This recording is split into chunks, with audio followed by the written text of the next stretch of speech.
BGB সর্বদাই সীমান্ত সুরক্ষার পাশাপাশি প্রাকৃতিক দুর্যোগ এবং জরুরি পরিস্থিতিতে বিভিন্ন জনকল্যাণমূলক কার্যক্রম পরিচালনা করে আসছে।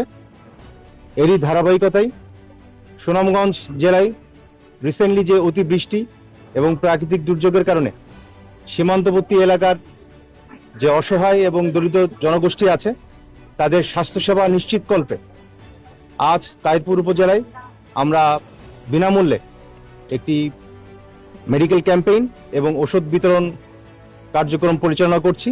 এখানে বিজিবি হতে আগত মেডিকেল অফিসার এবং উপজেলা হতে আগত মেডিকেল অফিসারগণ প্রায় 5 শতাধিক পুরুষ, নারী এবং শিশুদেরকে বিনামূল্যে চিকিৎসা প্রদান এবং ওষুধ বিতরণ করছে। তো আমাদের এই ধারাবাহিকতা অব্যাহত থাকবে। বর্ডার গার্ড বাংলাদেশ সীমান্ত সুরক্ষার পাশাপাশি সর্বদা আত্মমানবতার সেবায় এবং সীমান্তবর্তী এলাকার মানুষদের পাশে ছিল, থাকবে।